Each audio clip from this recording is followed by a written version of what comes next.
भक्तों के रखवाले तुमको लाखों प्रणाम।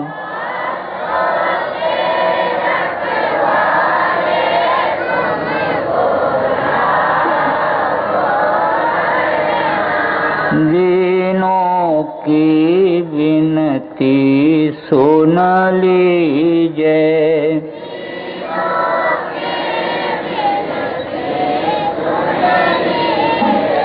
किंकर जानी कर कृपा कीजिए।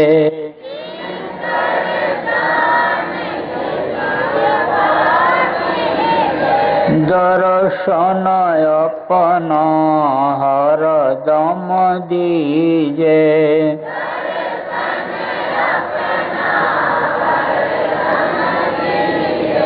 यम त्रास मिटाने वाले तुमको लाखों प्रणाम।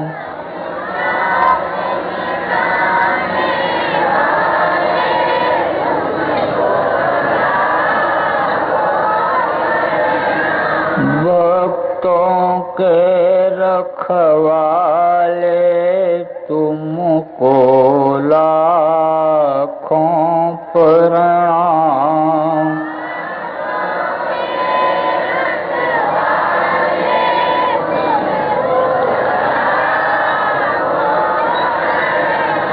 तुमको लाखों प्रणाम।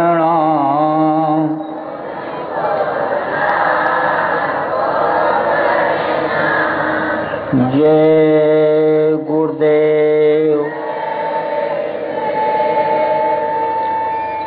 सर्वसमर्थ सर्वत्र स्मरणीय परम पूज्य गुरु जी महाराज, उपस्थित सभी सत्संगी धर्म प्रेमी भाई बहन, बच्चे तथा बच्चियों, गुरु महाराज की अपार दया मेहर से आज 20 नवंबर 2013 को सत्संग के माध्यम से मुजफ्फरपुर तथा आसपास के सभी सत्संगी भाई बहनों का, बच्चियों और बच्चियों का मुझे दर्शन करने का अवसर मिला। बड़ा ही अच्छा समय रहा है। सत्संग मनुष्य के जीवन के लिए बहुत ही जरूरी चीज है। जैसे शरीर को चलाने के लिए भोजन और पानी की जरूरत होती है, जैसे शरीर की सफाई के लिए साबुन और पानी की जरूरत, कपड़े की धुलाई के लिए साबुन पानी की जरूरत होती है, ऐसे ही मन चित्त बुद्धि को सही रखने के लिए, हर चीज की लोक परलोक की जानकारी के लिए, आत्मा परमात्मा की जानकारी के लिए सत्संग की जरूरत हुआ करती है। आचार विचार, आहार व्यवहार कैसा होना चाहिए, किस तरह का बर्ताव व्यवहार होना चाहिए, इन सब चीजों की जानकारी के लिए सत्संग मनुष्य के लिए बहुत ही जरूरी है। इसीलिए पहले के समय में लोग जगह जगह पर सत्संग का कार्यक्रम आयोजित करते रहते थे, सत्संग सुनते थे, सत्संग वचन को ग्रहण करते और उस पर अमल करते थे। तब यह घर स्वर्ग जैसा था, खींचातानी नहीं थी, आदमी घर छोड़ करके भागता नहीं था, औरतें जल करके घर के झगड़ा झंझट से मरती नहीं थी, भाई भाई के खून का प्यासा नहीं था। देखो, एक समय ऐसा था कि भाई भाई के लिए जंगल चला गया था, राम के साथ लक्ष्मण। समय पर जाड़ा, समय पर गर्मी और समय पर बरसात होती थी। काश्तकार अपने खेत में खड़ा होकर के हाथ जोड़ करके पानी मांगता, बादल बरस जाते थे। वीर तरकश से तीर निकाल करके और धनुष पे चढ़ा करके मारता, दुश्मन को मार करके तरकश में तीर फिर आ जाती थी। इतना आत्मबल, आत्मशक्ति लोगों में थी। तो उस समय पर लोग झूठ नहीं बोलते थे, सच बोलते थे, सत्य धर्म का पालन करते थे। कहते थे सांच बराबर तप नहीं, कि झूठ बराबर पाप। झूठ को पाप समझते थे और सच बोलने को धर्म समझते थे। कहते थे जो सच बोलता है ताके हृदय आप माने वो परमात्मा भगवान निवास करता है, जो सत्य बोलता है। मूंछ का एक बाल निकाल करके गिरवी रख करके आदमी 1,50,000 रुपया कर्जा ले आता था। देने वाले को इतना विश्वास था कि हमारा पैसा यह समय पर वापस कर जाएगा, प्राण जाए बर बचन न जाए। कोई किसी को जबान दे देता, पूरी जिंदगी निभाता था। लोग हिंसा हत्या नहीं करते थे। आदमी को तो मारने की बात दूर रही, पशु और पक्षी को भी मारते नहीं थे। कहते थे दया करो। यह भी उसी मालिक के बंदे हैं, सब में उस मालिक की रूह है, जीवात्मा है। कहते थे वो मालिक रहमान है, इसलिए रहम दिल बनो, बिस्मिल्लाहिर्रहमानिर्रहीम कहा करते थे। कहते थे मैं मुसलमान हूँ। मुसलमान का मतलब क्या होता है? मुसल्लम ईमान, रहमान मुसलमान। जिसके अंदर मुसल्लम ईमान है, मुसल्लम रहम है, वो मुसलमान है। कहते थे मैं मुसलमान हूँ। अब आप इस बात को समझो कि कहते थे कि दया धर्म तन वशे शरीरा, और ताकर रक्षा करें रघुवीरा। जिसके अंदर दया धर्म है उसके अंदर वो रघुवीर वो मालिक निवास करता है। इसलिए मार काट करके उसके मांस को खा करके पेट को लोग कब्रिस्तान पहले के समय में नहीं बनाते थे। मदद करते थे लोग, परोपकार जिसको कहते हैं, इमदाद जिसको कहते हैं। गांव में देखो कोई कामकाज किसी के यहाँ होता था, गमी या खुशी होती थी तो पड़ोस के लोग इकट्ठा हो करके उसकी मदद करते थे। अपना अपना घर साफ कर लेते कि उनके यहाँ मेहमान आएंगे, ज्यादा आ जाएंगे तो मैं अपने यहाँ रख लूंगा। और जिसके यहाँ शादी ब्याह होता उसके यहाँ अन्य उतना स्वागत सत्कार नहीं होता जितना पड़ोसियों के यहाँ मेहमानों का लोग करते थे। कहते थे गांव की इज्जत का मामला है, अगर लड़की की शादी में कोई कमी रह गई तो गांव की इज्जत चली जाएगी। तो अब आप इस बात को समझो, परोपकार और सेवा की भावना लोगों के अंदर में थी। जब सत्संग मिलता था तब लोगों को ये जानकारी होती थी कि भाई ये मनुष्य शरीर किराए के मकान की तरह से है, इसको एक दिन छोड़ देना पड़ेगा। ये दुनिया और ये संसार और ये दुनिया की चीजें जो इन बाहरी आंखों से दिखाई पड़ती हैं, ये सब ओझल हो जाएंगी, ये कोई भी चीज साथ नहीं जाएगी। जब सत्संग मिलता था तब ये मालूम पड़ता था कि भाई ये जो भी काम हम कर रहे हैं ये अपना काम कुछ नहीं है, ये तो पराया काम है, दूसरों के लिए हम कर रहे हैं।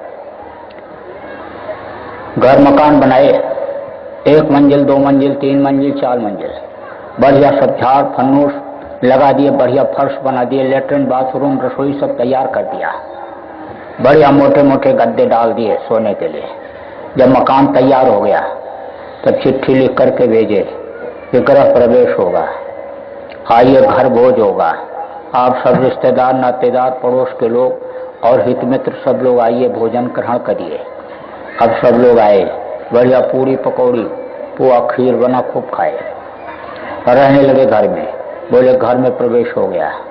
बस 2-4 दिन 10 दिन जैसे बीता तैसे समय पूरा हो गया। यह सांसों की पूंजी जो हमको आपको मिली है, जिसके खत्म होने के बाद ये शरीर धड़ाम से गिर जाता है, ये गिन करके मिली है। अब ये दिन और रात जो आते हैं ये उम्र को खत्म कर दे रहे हैं। अब देखो कोई 70 साल, कोई 80 साल, 90 साल, 70-80 के बीच में ज्यादातर चले जाते हैं, 90-95 बहुत कम पहुंच पाते हैं। कोई 35 साल 40 साल में, कोई 25 साल में ही दुनिया छोड़ के चला जा रहा है। तो उसका क्या कारण है? कारण यही है कि ये सांसों की पूंजी को जो जैसा खर्च करता है उसी हिसाब से उसकी आयु कम और ज्यादा हो जाती है। कहा गया बैठे रहो, एक बार में सांस 12 बार चलेगी, चलोगे 18, चले 18, 16 से 36, सो जाओगे 36 बार खर्च होगी और रति क्रिया से दूरी हो गई। कह गए कब जगदीश, अगर इसी को भोग में बिता दोगे तो वही 72 बार खर्च हो जाती है सांसों की पूंजी। तो जो जैसे बचाता है ज्यादा उम्र पूरा करता है, और अगर खर्च कर दिया तो जल्दी चला जाता है। लेकिन जाना सबको पड़ता है कि ये, क्योंकि ये मृतलोक है, इसका नाम ही मृतलोक है। जो यहाँ आया उसको जाना है, और जो आया इस धरती पर मृतलोक में सब चला गया। चाहे राजा महाराजा रहे हों, चाहे शेख साहूकार रहे हों, चाहे पंडित मुल्ला पुजारी रहे हों, लेकिन सब के सब लोग चले गए।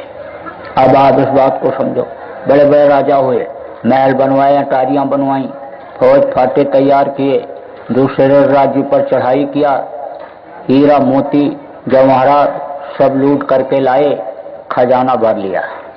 लेकिन जब समय पूरा हुआ तो सब छोड़ करके चले गए।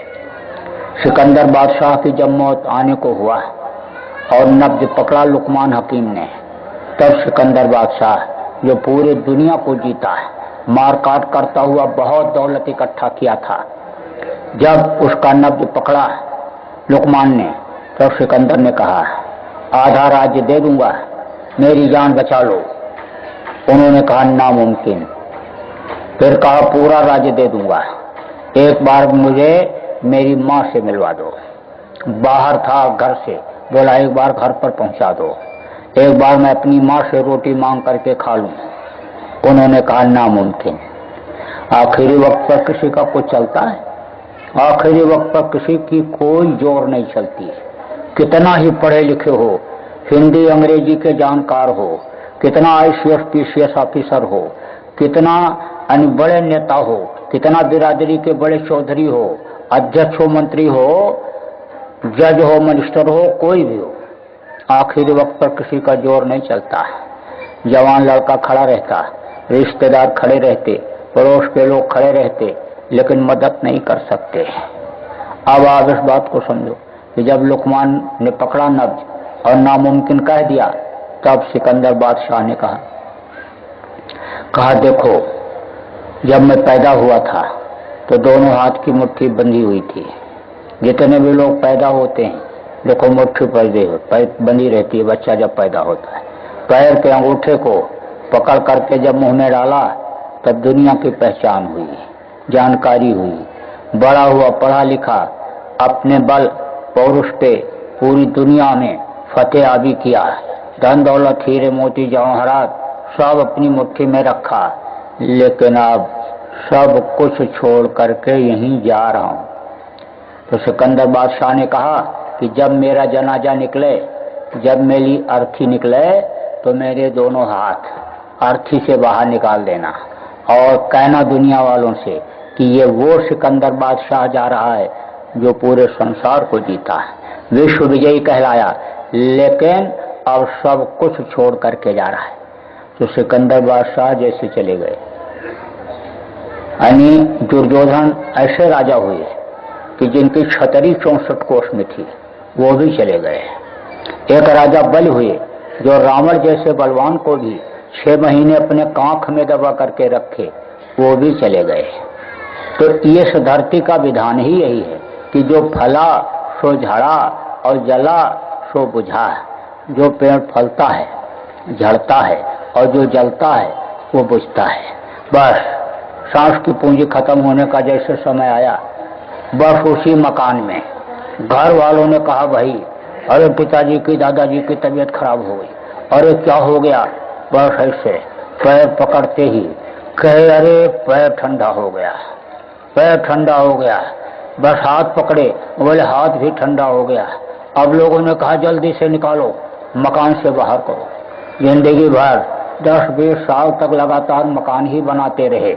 अब उस मकान से वही घर वाले जिनके लिए ये सब कुछ करते रहे, वही निकाल करके घर से बाहर लिटा दिए। उत्तर सिर करके लिटाते। क्यों?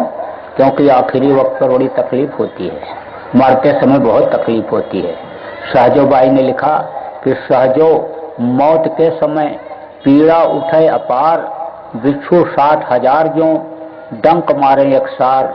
जैसे 60,000 बिच्छू एक साथ डंक मारें, बदन में दर्द पैदा हो, ऐसे मरते समय दर्द होता है। तो जब दर्द तकलीफ होती है तो डॉक्टर लोग कहते हैं और लोग कहते हैं, वैज्ञानिक सब लोग यही कहते हैं कि जल्दी से इनके प्राण निकल जाएं तो बहुत ही अच्छा है, जल्दी से निकल जाएं।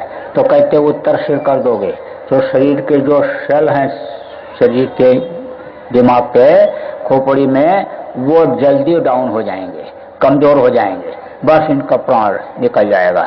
ये जो 5 तत्व हैं ये सब खत्म हो जाएंगे, प्राण निकल जाएगा। तो वो उत्तर सिर करके लेटा दिया। अब जब सिर करके उत्तर लेटाया तब तक ये दुखी चल रही थी।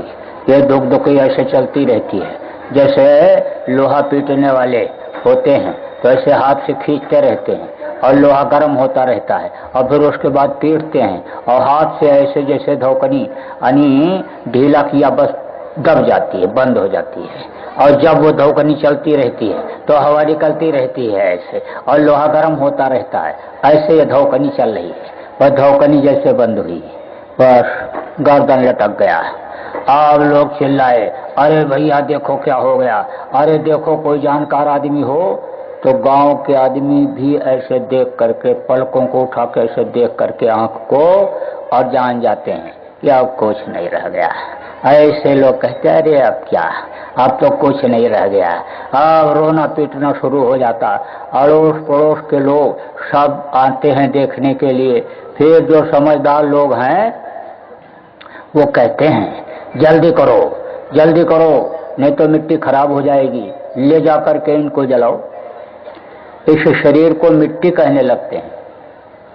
आप इतने आदमी बैठे हो, अभी किसी से कहो कि यह तुम्हारा मिट्टी है तो थप्पड़ मारेगा, और अगर कमजोर है बोलने लायक नहीं है अंदर अंदर गाली बकेगा, कहेगा इनके दिमाग में मिट्टी और गोबर भर गया, इसको मिट्टी कह रहे हैं, आंख में मोतियाबिंद हो गया, इसको इनको मिट्टी दिखाई पड़ रहा है, तरह तरह से बोलेगा, अंदर अंदर गाली बकेगा। कहता हीरा जैसी काया और इसको मिट्टी कह रहे हैं, मिट्टी कह रहे हैं, काली बकता है, काली बकता है। तो अब आप इस बात को समझो कि चाहे राजा का शरीर हो चाहे महाराजा का शरीर हो, इसी को लोग मिट्टी कहने लगते हैं और कहते जल्दी ले जाओ इनको जलाओ। बस वही लड़का जो सेवा करता था, जो रोटी खिलाता नहलाता धुलाता पैर दबाता, वही लड़का ले जा करके जला करके राख कर देता है। हाड़ जले जो लाकड़ी और केश जले जो घास, जैसे लकड़ी आग में चट चट करके जलती है, ऐसे यह हड्डियां जल करके खत्म हो जाती हैं और बाल घास की तरह जल करके खत्म हो जाती। जीवन लीला खत्म हो गई। 2-4 दिन 6 दिन 10 दिन रिश्तेदार नातेदार आएंगे, दरवाजे बैठेंगे, बातचीत करेंगे, बस उसके बाद सब भूल जाएंगे। अब वो मकान जो बड़े प्यार से बनाया था, मेहनत से बनाया था, उस मकान में कौन रहता है? लड़के बच्चे अगर लायक हुए तो, अगर बच्चों का ध्यान रखे, खाने पहनने का ध्यान के साथ साथ उनके पढ़ाई लिखाई और साथ का भी ध्यान रखे। ये ध्यान रखे कि लड़के बस्ता लेकर के किताब लेकर के स्कूल जाते हैं तो पहुंचते हैं कि नहीं पहुंचते हैं, अच्छे लड़कों के साथ उठते बैठते हैं या बुरे लड़कों के साथ जा रहे हैं। अगर इस चीज का ध्यान रखा तो लड़के लायक बन जाते हैं, तो वो उसमें रहते हैं। और अगर ध्यान नहीं रखा और बुरे लड़कों के साथ लड़के पड़ गए तो फिर वही शराबी, कबाबी, सटोरी, जुआरी, वही सब निकल जाते हैं, बस वो मकान बेच देते हैं। अब वो जो खरीदता है उस मकान में रहने लगता है। तो जिसमें आपने मंदिर बनाया, भगवान की मूर्ति लगाया, फोटो लगाया, जिसमें आप पूजा साधना करते रहे, जिसमें नमाज अदा करते रहे, उसी मंदिर में यानी उसी घर में वो जो खरीदता है वो अंडा फोड़ता है, उसी में मुर्गा काटता है, उसी में बकरा काटता है, उसी में शराब पीता है, उसी में जुआ खेलता है, उसी में व्यभिचार करता है। अब आपने मकान किसके लिए बनाया? अपने लिए बनाया या दूसरे के लिए बनाया? दूसरे के लिए बनाया। अब आप इस बात को समझो कि खेती करते हैं लोग, जमीन खरीद लिया, पैसा देकर खरीद लिया, मार करके धोखा दे करके गलत ढंग से लिख करके ले लिया जमीन, और उसमें खेती बहुत अच्छा किया। फसल जब तैयार हुई और खाने का समय आया, बस प्राण निकल गया, पंछी उड़ गया इस पिंजरे से। तो अब उस अन्न को कौन खाएगा? और लोग खाएंगे, जिसको कहते रहे मैंने बहुत अच्छी खेती किया, मैंने अपनी खेती में धान लगाया, गेहूं लगाया, अरे फसल तैयार किया, बहुत अच्छी फसल हुई, तो उस फसल को कौन खाएगा? दूसरे लोग खाएंगे। 50 लाख रुपए की दुकान खरीद लिया, 20 लाख रुपए का सामान भी उसमें भर दिया, 10,000 रुपए रोज की आमदनी होने लग गई, लेकिन खाने का टाइम आया, बस ये शरीर छूट गया। तो किसके लिए वो दुकान किया? दूसरों के लिए किया। अपना काम तो यह है ही नहीं।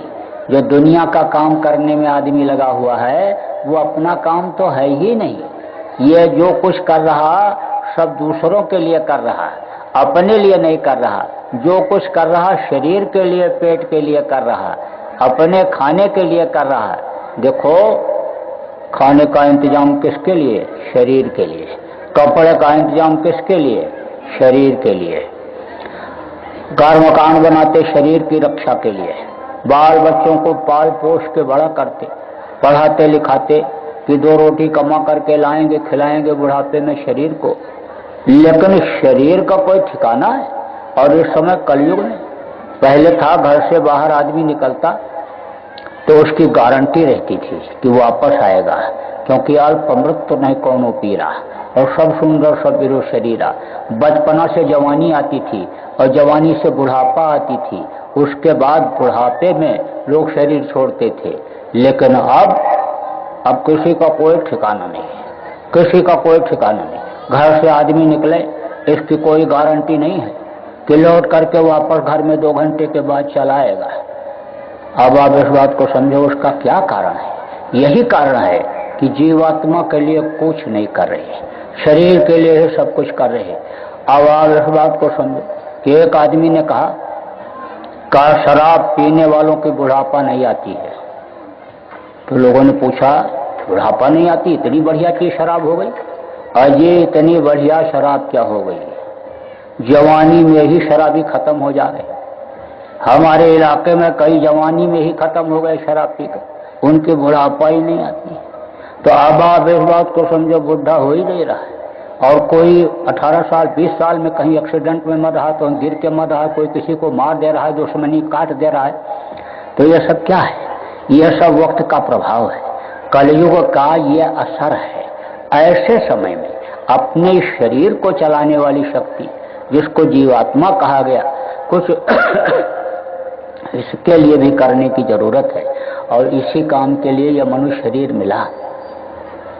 अधोमुखी जब रहे थे, थल सिर ऊपर पांव, राखन हारा राखिया, जठर अगिन की लाओ, तू ही तू तुत्कार थी, जपता अजपा जाप, और बाहर आकर भरमिया बहुत उठाए पाप। जब माँ के पेट में थे, सिर ऊपर, सिर नीचे, पैर ऊपर था, मुंह में तक के पेशाब मांस के लोथड़े भरे हुए थे, तब दिन रात यही प्रार्थना करते रहते थे कि या प्रभु या मालिक, मुझे नरक से बाहर निकालो।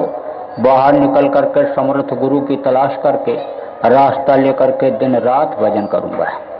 लेकिन बाहर आकर भरम गया, बहुत उठाए पाप, बाहर आकर के भरम में पड़ गए और पाप करने लग गए। जो पैर अच्छे काम के लिए जाने के लिए दिया था, बुरे काम के लिए गए। जो हाथ अच्छा काम करने के लिए दिया था, बुरा काम किया। आंख से बुरा देखा, मुंह से बुरा बोले, कान से बुरा सुने, बुराई करके पाप कमा लिया। अब आप इस बात को समझो कि जब कर्म का, पाप कर्मों का बोझा जब चढ़ा है, तो बुद्धि दिल दिमाग खराब हो गई और वादा भूला तो भूलता ही गया। कभी कभी आदमी को माँ के पेट का वादा याद आता है। जब किसी मुर्दा को जलवाने के लिए या गड़वाने के लिए शमशान घाट पर जाता है, मुर्दा जलाने की तैयारी होती है, तब तक लोग बैठ करके बहुत अच्छी अच्छी बातें करते हैं क्या गया बेचारे के साथ, सब कुछ यहीं छूट गया। नंगा रह करके, भूखा रह करके धन कमाया, मकान बनाया, बाल बच्चों को पढ़ाया लिखाया, रोजी रोजगार में लगाया, धन पुत्र परिवार मान प्रतिष्ठा वैभव सब कुछ होते हुए कोई चीज साथ नहीं गई। हंसा अकेले उड़ गया। तो बगल में जो आदमी बैठा रहता है कहता है, भाई साहब यही हाल एक दिन सबका होगा, यह शमशान भूमि है, यहाँ एक दिन सबको आना पड़ेगा। दूसरा आदमी वहीं बैठा रहता है, कहता है, भाई यह मरघट है, मरघट, ये सबसे दोस्ती करता है, एक दिन यह सबको अपने पास बुलाता है। फिर और दूसरा बोलता है, भैया इसीलिए इसी दिन के लिए कहते हैं कि थोड़ा सा कुछ वहाँ के लिए भी करना चाहिए, सब कुछ आदमी यहीं के लिए करता रहता है, अरे कुछ समय गृहस्थी से निकाल करके भजन भाव भक्ति में भी लगाना चाहिए।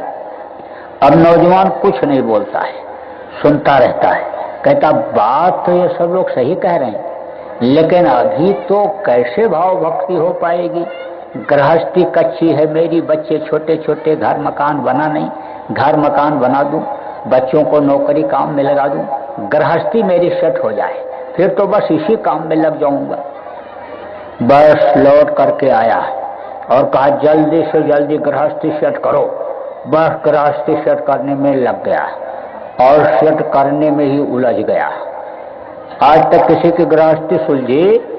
किसी की नहीं सुलझी, किसी की गृहस्थी आज तक सुलझी नहीं। और कैसे फंस जाता है, जैसे बंदर, मरकट सम तुम बने अनाड़ी और मुट्ठी दी ना घड़े फसाई। पतले मुंह का घड़ा बंदर पकड़ने वाले बनवाते हैं, उसमें डाल देते हैं चना, ले जाकर के जहां पर बंदर रहता है वहीं रख देते हैं और चना थोड़ा सा बाहर भी बिखेर देते हैं। अब बंदर जाता है तो ऐसे उठा उठा करके जमीन में पड़े हुए चने को खाता है।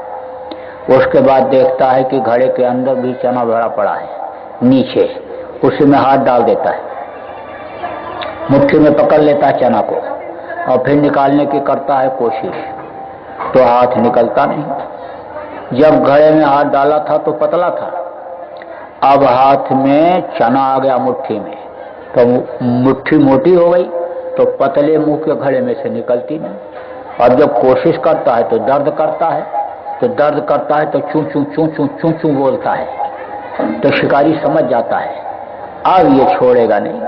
इतने दर्द के बावजूद भी ये चना छोड़ नहीं रहा है, तो चना अब नहीं छोड़ेगा, तो मौका अच्छा है, बस ले जा करके जाल डाल देता है और बंदर को पकड़ करके ले जा करके गांव गांव में नचाता है। तो कहा गया कि बंधे कीट मरकट की नहीं, यानी बंधे कीट मरकट, मरकट की तरह से फंस गई थी गृहस्थी में। बस इसी में जवानी खत्म, न चाहते हुए आ गई बुढ़ापा। अब बुढ़ापा आई तो और हाथ पैर ढीले, काम क्रोध लोभ मोह अहंकार ये और जोर पकड़ते हैं। बस ऐसे ही उधेड़-बुन में जिंदगी खत्म हो जाती है। कैसे खत्म होती? पानी तेरा बुदबुदा, असमानुष की जात, और देखत ही छिप जाएंगे जो तारे परवाह। रात को देखो आसमान में तारे दिखाई पड़ते हैं, लेकिन सुबह होते ही ये तारे छिप जाते हैं। पानी बरसता है तो पानी में बूंदें गिरती हैं, बुलबुले निकलते हैं, देखते देखते बुलबुले खत्म हो जाते। इसी तरह से मानो इंसान की जिंदगी खत्म। सारा अंग्रेजी, सारा हिंदी, सारा उर्दू सब यहीं छूट जाने का, धन दौलत पुत्र परिवार मान प्रतिष्ठा छूट जाने का समय हो जाता है। अब अच्छे कर्म जब कुछ नहीं किए, जीवात्मा के लिए कुछ नहीं किया, तो अब इसको तो खाली करना जरूरी। तो खाली कराने के लिए आना पड़ता है। किसको? यमराज के दूतों को। उसका हुक्म होता है यमराज का कि जाओ तुम जल्दी से खाली करो। जैसे वो यमराज के भयंकर दूत